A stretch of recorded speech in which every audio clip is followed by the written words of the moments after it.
Welcome to Flip the Script, where innovation meets inspiration. Today we have with us Tony Sebastian, the head of IT and business consulting at TCS. But Tony's journey to this prestigious role is as unique as it is inspiring. Originally an engineer, Tony took a daring leap into the dynamic world of marketing. Join us as we unravel this captivating story of his pivot, exploring the twists and turns that led him here today. Welcome, Tony, and thank you for meeting with us today.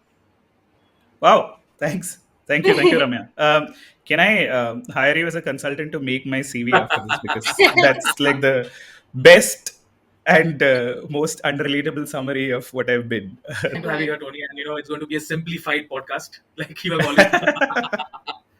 So to begin with, your career began in an engineering degree in metallurgy, and then very different, I assume, from your space in digital marketing and IT consulting.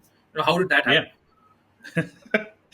Yeah, I mean, yeah, thanks, Nandan. And the fun part is that obviously we've worked in the same office at some point in time, but not worked together, right? Yeah. And just so that Nandan wanted to remind me of how he's seen me at my worst, he sent a picture of us playing football together. And I'm like, oh man, such trauma. Right. So I don't think, honestly, this is why I'm always wary of, giving advice or gyan to other people, because a lot of what I do is please do not try this at home based, right? Is that I do not really have a plan and I'm okay with it. And in general, I like improving through life, right? It is whatever life throws at you, and then you say yes and, right? I mean, the premise of your question had the idea that I somehow wanted to get into metallurgy as a career aspiration, right? It was nothing like that. In fact, it is a very, very funny story because we were in Bangalore and my brother just got a job in Infosys after his engineering. And we were dropping him off when my dad read something in the paper that said, the second round of NIT, which is National Institute of Technology counseling, has happened and the results are out. And he's like, why don't you just check the, results? And we are away from the hometown in a very different place. And I check and we realized that NIT Warangal has given me an admission, branch unknown, but you have to reach there by tomorrow, like 3 p.m., right? Except we don't know what or where Warangal is, right? And basically, then we figured out that it's okay, reasonably close enough to Bangalore that you can take an overnight bus and go there. I went there not knowing what my branch is, and I was given metallurgy, which is fine. For 4 years, I did everything but the subject, right? Like set up a, I wouldn't say set up a literary and debating club. There was a literary and debating club already in place, but like basically, I'm not sure if you use profanity on this podcast, but like it has always been fuck around and find out, right? So like for instance, there we had a fascination for the Hindu crossword. We want to figure out how it gets done. So delved into how things happen and make that going, right? So I think the common thread that I've observed for myself over the last 20 years has been I like solving problems, right? Which necessarily doesn't have a defined problem space for it. So whether it's crosswords that catch my attention today or something very different that catches my attention tomorrow, like you guys are doing podcasting, for instance, and just before the recording started, who's doing the editing, right? And both of you are the kind of people who roll up your sleeves and get down and dirty and figure stuff out, right? And that's pretty much how I've been. So I don't think there is a fundamental conflict in doing metallurgical engineering today versus something very different tomorrow, especially given the time and space that we live in. And probably for the next generation, it's even more true that you will probably end up having 2 or 3 different careers, right? So it didn't feel like a massive switch, to be honest. But the first question that I was asked in the IMK interview was that you've done metallurgical engineering for 4 years, then you worked with Oracle for 2 years, and now you want to do MBA. And like one of the panelists was like, "What's wrong with you?" Right? I mean, obviously he was trying to put me on the spot, and the other panelist was like, "Obviously he's not good at anything." Right? So I've enjoyed being a jack of all trades in the sense that I enjoy solving a problem to about probably around 80-90%. Beyond that, it doesn't interest me, right? And I want to move on to the next thing. So that's probably been the only common thread. That is a long-winded answer to your short and crisp question. That helps. You have mentioned your IM Koi journey, the MBA journey, and that brings me to a very interesting question. Whether the IM journey or the MBA journey, how important it was, and how did it equip you with a foresight or a strategic foresight which you apply in today's business world? Another controversial question to that. Do you think an MBA is important? I think the honest answer is, like I mentioned, don't take anything I say as advice for yourself, right? Like, please feel free to ignore everything that I'm saying for two reasons. One is that to sort of concretize what I said before, that life is often probabilistic, right? Not deterministic, which means that if I hadn't taken that bus from Bangalore to Warangal back there, I would have had a very different trajectory in my life, right?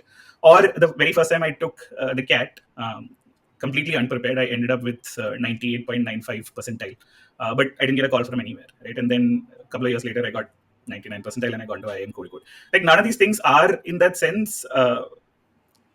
Here's the thing that we have a problem accepting, right? And it's taken a while for me to accept that we all love listening to stories and they have a definitive arc to it, right? You know, person A has a conflict, then they do something to resolve it, and then there is a happy ending. Right? Is that it is inherently life is probabilistic, not deterministic, right? And therefore there is an equal chance that what you do may be successful, may not be. And I ended up in MBA. Practically, I did want to do it. I did take CAT a couple of times. I got through. But if you ask me, is it essential? Yes and no, right? Because the whole point is that I think it was Steve Jobs who basically said that you collect dots as you go along and you probably connect them only retrospectively, right? Which means that if you'd asked me during my B school time, is this important? I'd probably have told you no. But now, given where I am, I would say absolutely yes, right? Because whatever it is that you're doing, and I think the Steve Jobs example is of him dropping class to take a calligraphy course or something, which then led to great designs at Apple and stuff like that, right? Or he had an appreciation for aesthetics, so on and so forth. And I think the key thing is that what you go into B school with is an idea that probably you're going to get a bump up in your salary or be placed in a position that is interesting and stuff like that. And honestly, that lasts a very short time, right? But the learnings you realize much later on are the dots that you are able to connect, right? So what that meant was that I switched from a completely different stream to IT in that sense, from metallurgy to IT, and then to marketing in that sense. But I was able to sort of derive first principles out of these, right? Which also, by chance, happened to be at a time when digital transformation was sort of picking up in India, right? And I got extremely lucky to sort of get in at the ground floor of a bunch of these things and make sure that the dots connected. So a lot of it is chance, but I don't think any learning is a waste, right? Like as much as you probably love recording podcasts, lots of people don't want to edit it, right? Because it feels like a pain. But like you guys, I also enjoy doing that, and I think there's a definite value to it. Yeah. I'll give you a concrete example of how this worked out. Was that we had a storyteller workshop within the company that I'm working for now, and they asked, if you can come and groom some of our employees, and I'm like, wait, why am I picked for this? For some reason, they said you should come, and like everyone I was grooming was probably like at least 5-10 years older to me, right?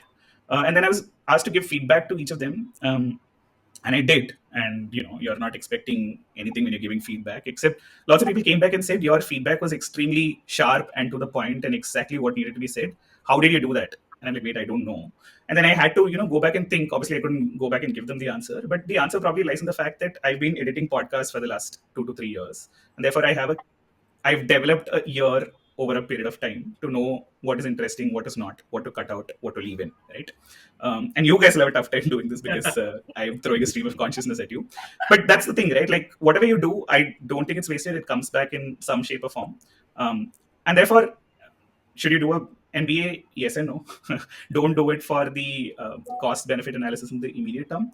But obviously, it gives you a bump up in terms of what you're perceived to be, and credentialism, at least in India, is still important. And also, it allows you to interact with a group of people that are diverse, right? And more B schools are getting a lot more diverse. So I think that brings interesting perspectives.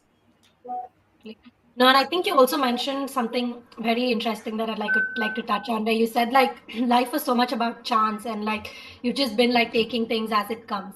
For people Yeah. who like myself actually, who I would consider myself a control freak, and I'd like to have things like sort of planned out. Yeah. What would you tell someone like me to become more like, fluid and like be okay with like not knowing? Yeah. Again, the first thing is my Instagram bio currently says don't copy from my answer sheet. I have no idea what I'm doing, and to be honest, that's the correct answer, right? However, what has happened is that by virtue of being in some senses not a cookie cutter person, right? Is that I've had always come in with the energy at any place that I'm in to ask why are we doing the things this way, right? And why can't we do it a different way, right? And obviously, initially in my career, a lot of it was sort of convincing someone that there is a better way to do it. And because I was sort of fairly junior in my role, having to find someone who would buy into those ideas, right? And then they're like, look, everyone has a risk appetite. If you want to do it, go ahead and do it. but it's practically your neck on the line, right? And I've done it multiple times over. I've been happy with the results. Not necessarily that a senior manager or a senior person has seen it that way, right? At the same time, in the same place that we worked in, I've seen three of my bosses getting fired. It's not a very Tata thing to say. Maybe not fired, maybe eased out of their roles, right? And practically for reasons that are not within their control, right? And I'd seen all of this, and I was like, look, all of this is chance, right? I know for a fact that what we were optimizing for had been delivered multiple times over. But perception is very different from even when you have data. Perception matters more than anything, right? The other thing that happened is that we went through a pandemic. We went through all of these things that are happening in terms of political unrest, wars around the world, that, this, and the other. And I used to have a very, very bleeding heart in that sense, right? And I used to feel very, very deeply.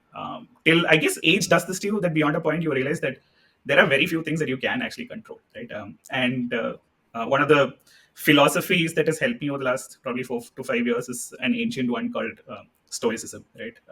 Which basically says that if life is probabilistic, and it is chance based, there are very few things that you are in control of. There is very little point in getting agitated by things outside your control, right? In that sense, it is not a philosophy that tells you that don't give a shit about anything. It is saying that look at the things that you can be in control of and do it to the maximum possible extent, while you don't compromise on the person that you are, right? So the four basic principles of Stoicism are courage, wisdom, temperance, and justice, right? Which means that if you are faced with a situation, it's not like you are going to be like, what will be, will be. You are still going to put up a front to say, based on the person I am, I need to stand up for this thing and speak about it.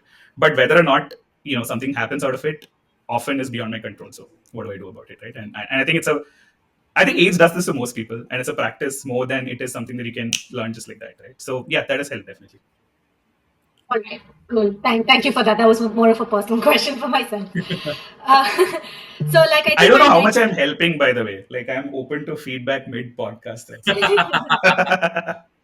No, no, I think I'm sure everybody is like very happy with what you're saying. Yeah, But definitely.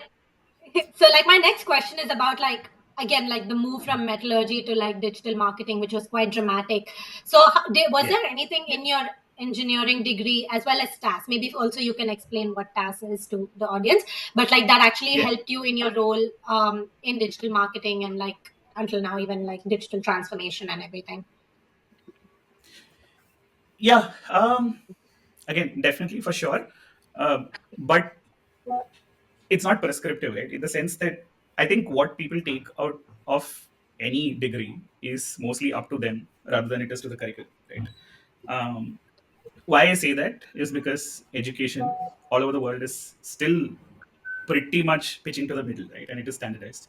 And I understand it has to be because you have a large population to educate, right? And B schools or engineering schools are only getting bigger, like batch sizes of 1,000 are not uncommon, right? Which means obviously if you are relying on them to sort of impart something material to you, then it's probably not going to work in the way that you want it to, right? So, what I've realized again over a period of time is that my brain works differently from other people's brains, right? And for the last over the last couple of years, I figured out that I've practically had ADHD all my life, right? But I was really good at math and English, right? Imagine a scenario where I was good at something else other than math and English. Then I'd be having a very different conversation because throughout school I'd probably be called like a bad performer, so on and so forth. However, because math and English are the two things that help you progress, whether it is engineering or in that sense, logic is the underlying thread between an engineering degree and an MBA and then practical application of solution for a customer problem in that sense, right? So because I was good at those, I didn't have a challenge. But what that also meant was I learned more from the things that I did than from the course or the curriculum in itself, right? So going back to what I mentioned about problem solving, that has always been what interested me, which means that metallurgy was practically not of any interest to me. And if I had to find a career, it had to be outside. And thankfully, I got into Oracle at that point. Again, those 2 years, I wouldn't say I added too much value. And then I went into B school, and then TAS happened again very, very by chance, right? And TAS has this philosophy that they recruit at that point in time only from 6 B schools or something. And it was the first time I am Code was put in the mix. And they were so thrilled that they put TAS ahead of everything else, right? Here's another story about chance and probability. I was not like the top performer in my B school or something. I was probably in the middle, right? And I know that they shortlist about 1/6 of the batch, like 60 out of 360, right? And I know my chances of making it to that 60 are very not great, right? And But they had this thing where they were also hosting what is called the Tata Business Leadership Awards, which is a B school competition that they run. And then they need a person to host that event. And how they'll pick that is you have to send in a 600-word SOP about something. I'm like, hey, I have a better chance of being 1 in 360 for this than 60 out of 360 for the other one, right? And again, as luck would have it, the person who read it shared a similar wavelength as mine.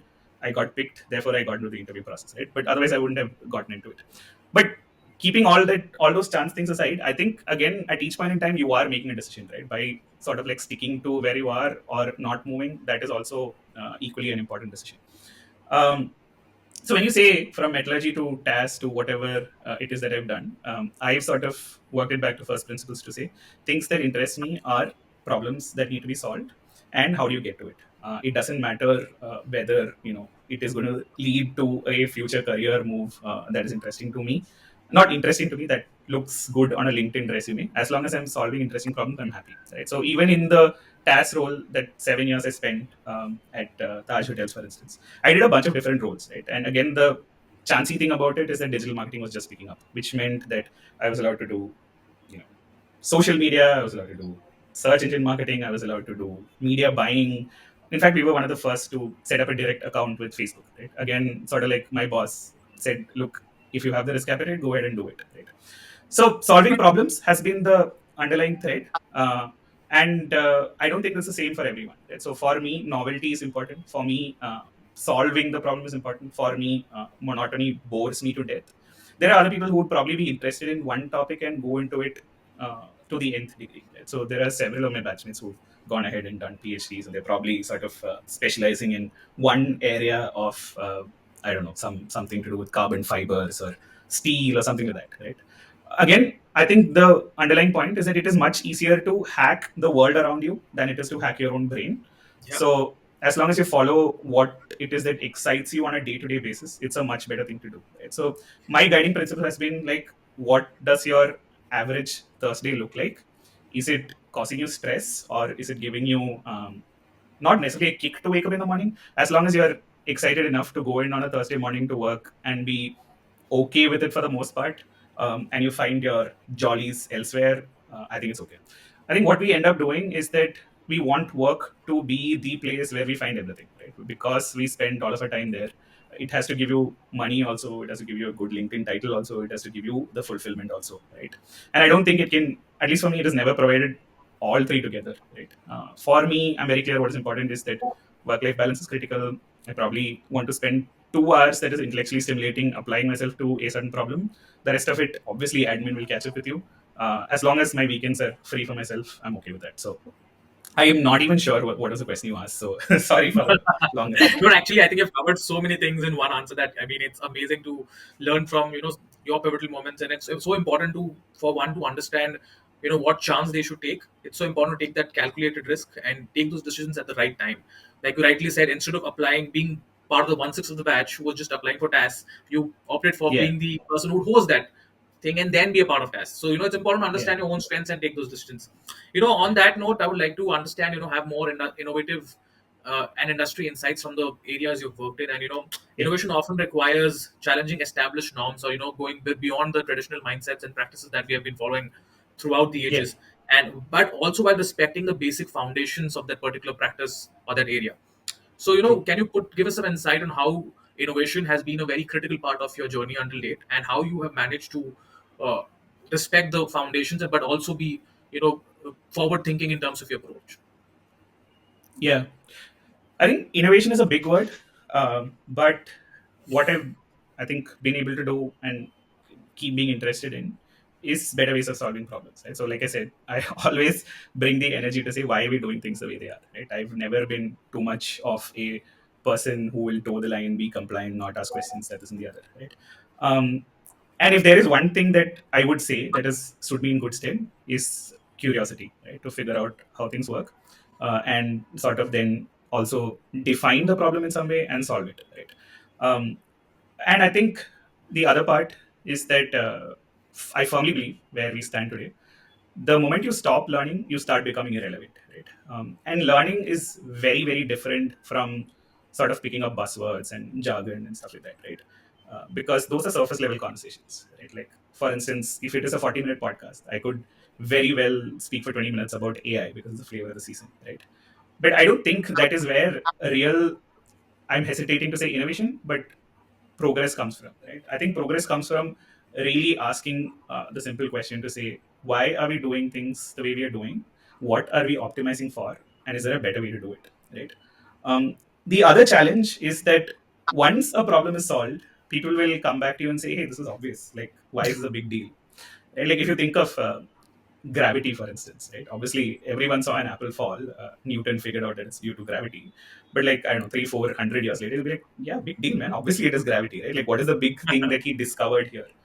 Which means that problem solving in of itself is a internally motivated sort of thing where you're figuring out a better way to do things, right? Um, Obviously you need to do have a technological backing to it. You are not saying that everything has to be invented from first principles, right? You are looking at everything that is available around you and figuring out what is the best way to optimize for the outcome that I want, right? And it often starts simply by defining the problem statement, right? When I told you that few of my bosses were eased out of their roles, it was that to my mind, they were not able to define the problem to the senior management that we were trying to solve and articulate it in that way. Right? So, for instance, if you are trying to, in that sense, when we had a hospitality website, and it was obvious to me that what are we trying to solve is that the problem of how do you increase revenues from this channel through the website, right? And you are fighting with the booking.coms or the make my trips of the world who are practically tech platforms Yeah. who are basically stealing your pie, right? There is no difference in brand preference because you see a Taj Hotel on a booking.com or a Make My Trip as opposed to your own thing, right? So the challenge really became what is it that is stopping people from booking on your website, right? And to me, it was really obvious that at that point in time, when we had gotten, you had basically a front end of the website and then a connection to the booking engine, right? And this is an obvious friction point, right? It's not like I said, like if you ask me now, why is this earth shattering? It is not. Like to me, it was obvious. But it was just that you needed to have the technology available to pull APIs to do it, and also convincing of the management to say, look, we have to do this a different way so that your conversion rates go up.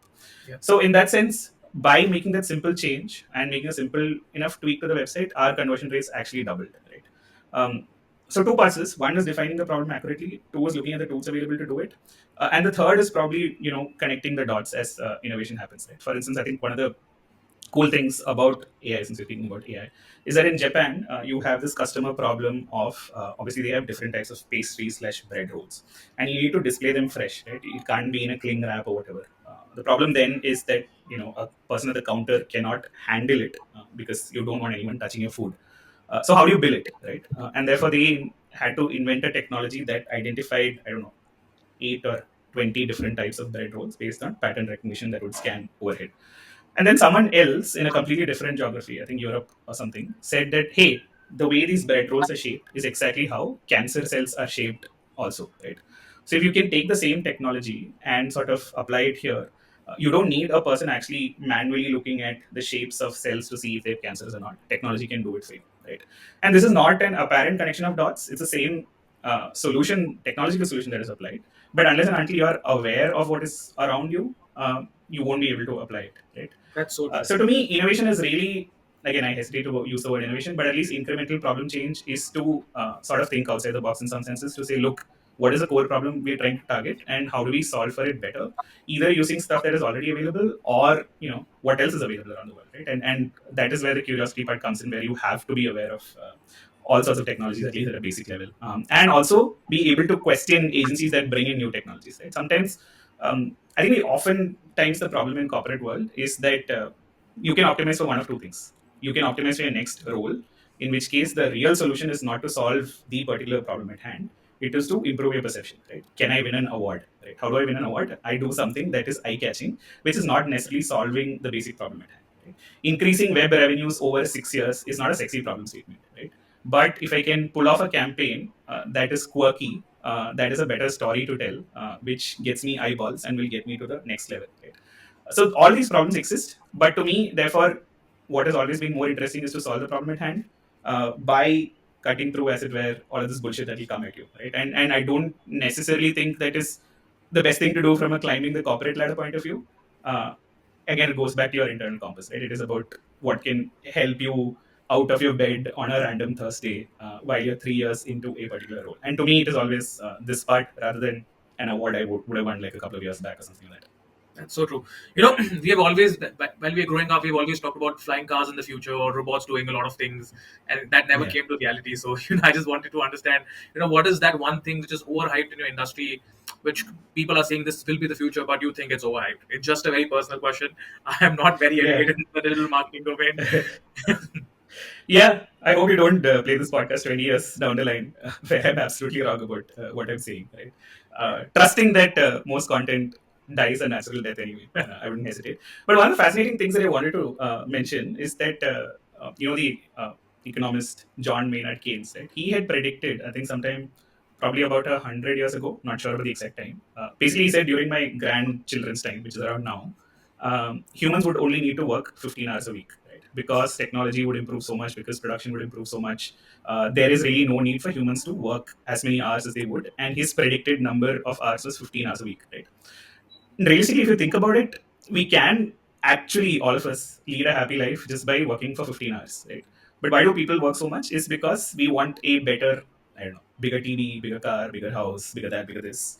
We don't know why, because otherwise, if you're left with where you are, you're not making progress, right? And then you have to deal with difficult problems like answering questions about life itself, right? So I don't think it is so much that technology is not advanced as much as humans want the comfort of a structured life in that sense, which is why the 15-hour week didn't play out. What is overhyped now? Uh, See, it's a little difficult because honestly, AI at this point in time is not adding any value to realistic customer problems, right? However, you can see if you've bought an Nvidia stock, you'll know that what they say, right? Like when people are digging for gold, cell shovels, lots of computing power is being used to see if there is a way we can do it, right?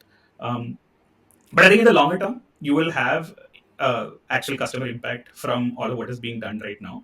Except the people who are doing it now probably won't be the winners in that equation, right? Which means that when there are real applications, you need system integrators or you need consultants in that sense to be able to solve the problem at a granular level rather than the ones who are running the race right now in the hope that everyone else falls by the wayside.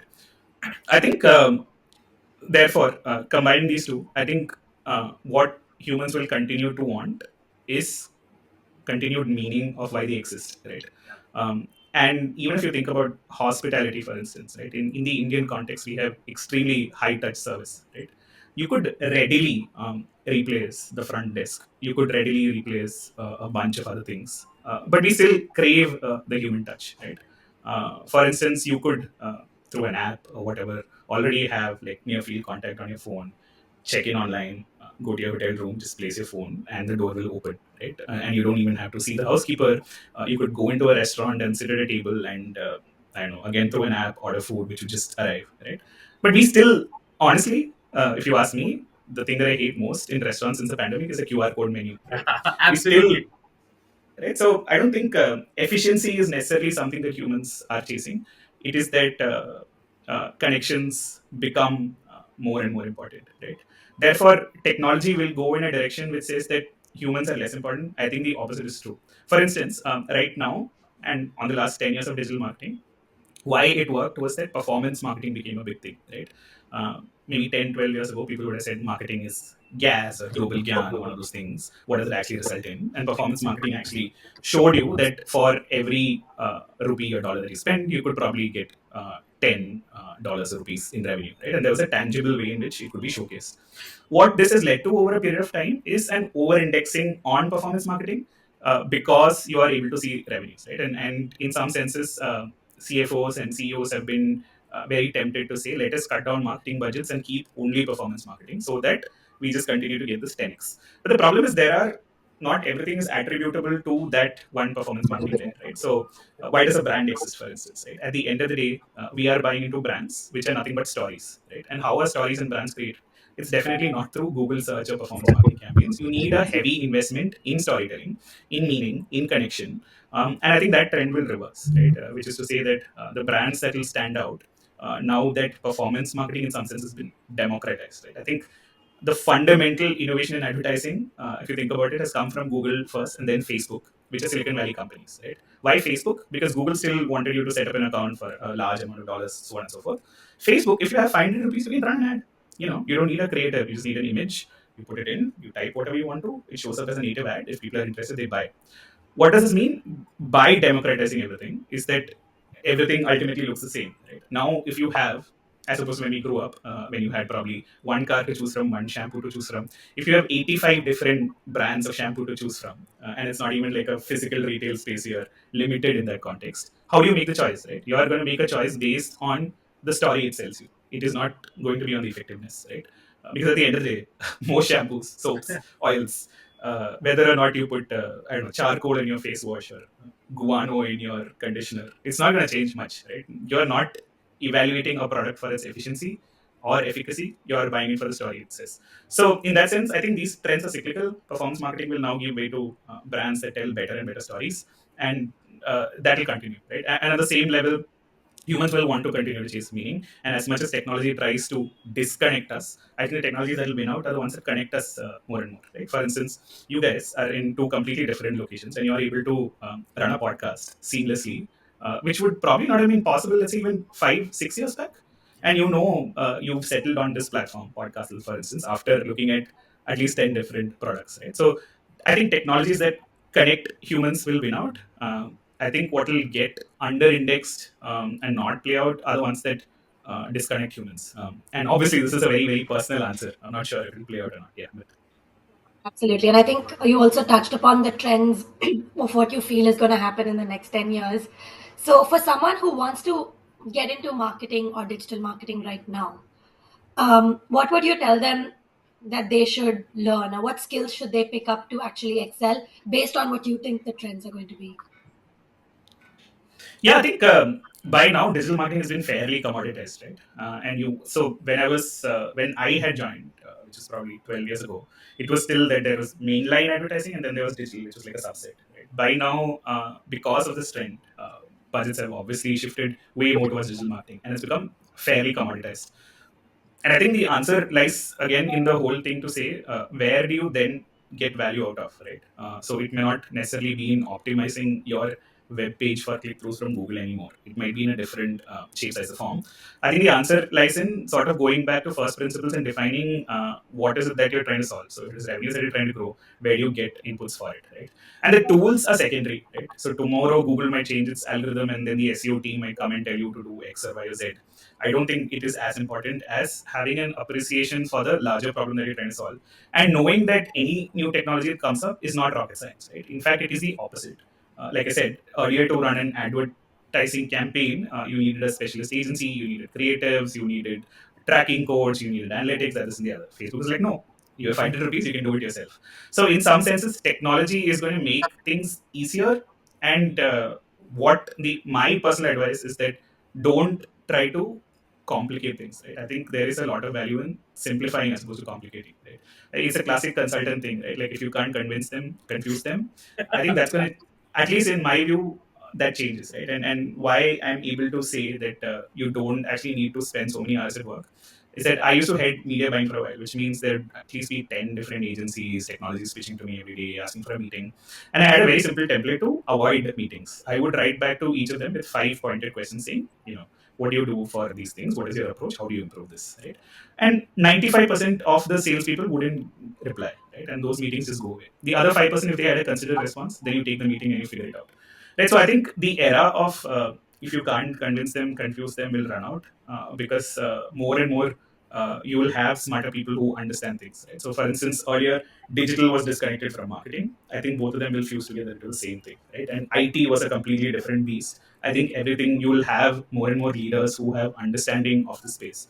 And newer technologies, apart from either you being at the forefront and trying to dig for the gold or trying to win awards, I don't see them as too relevant. Right? What will continue to be bread and butter is how you solve customer problems more efficiently.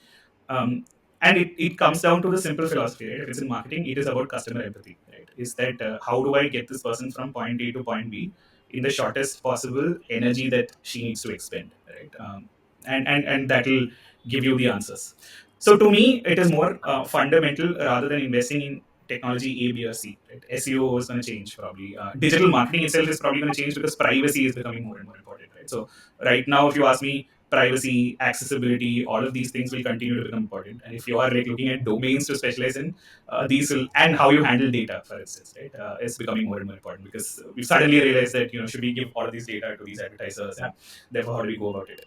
And before the boring legal guys get into it, if you're a person who has a creative bent of mind and can understand why rules are the way they are and how to achieve compliance without being boring, I think there's a lot of value in that as well. So, yeah.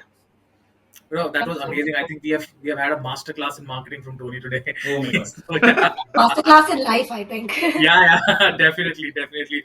But on that note, I would like to thank you so much for being here and giving your time and you giving so many valuable lessons to our audience. It was really amazing listening to you. So thank you so much. Thank you so much for being here. Thank you.